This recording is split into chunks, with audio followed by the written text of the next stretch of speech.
દિગ્ગજોએ આજે મતદાન કર્યું। મનસુખ માંડવિયા ખુદ પોરબંદર લોકસભા બેઠકના ઉમેદવાર છે।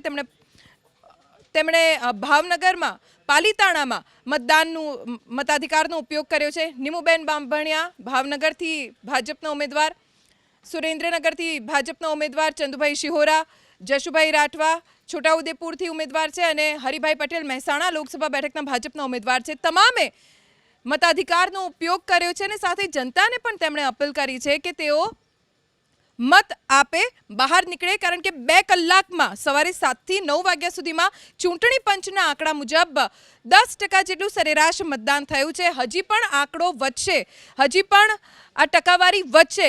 સાંજે 6 વાગ્યા સુધી મતદાન થઈ શકે છે। એટલે એબીપી અસ્મિતા પણ તમામ મતદારોને અપીલ કરી રહ્યું છે કે આપ પહેલા મતદાન કરો, બાદમાં બીજા કામ કરો, કારણ કે આ તમારો સૌથી મોટો અધિકાર છે, મતાધિકાર, જેનો ઉપયોગ કરવો જ જોઈએ। આ એક મત તમારો કેટલો મહત્વનો છે એ જ્યારે આપે આપેલા વોટના પ્રતિનિધિ ચૂંટાય, સાંસદ ચૂંટાય ત્યારે આપને ખબર પડશે। કોંગ્રેસના ઉમેદવાર ગુલાબસિંહ ચૌહાણ, જશપાલસિંહ પઢિયાર, લલિત વસોયા, હીરાભાઈ જોટવા, જેનીબેન ઠુમ્મર, આ તમામ ઉમેદવારોએ પણ મતદાન કર્યું છે। જનતાને પણ તેઓ અપીલ કરી છે કે મતાધિકારનો ઉપયોગ કરે। મનસુખભાઈ વસાવા અને આપના ઉમેદવાર ચૈતરભાઈ વસાવા બંને મતદાન કર્યું છે અને સૌથી વધારે જો રસપ્રદ કોઈ બેઠક રહી હોય નિવેદનબાજીમાં તો આ ભરૂચ લોકસભા બેઠક રહી છે। મનસુખ વસાવા વર્સિસ ચૈતર વસાવા।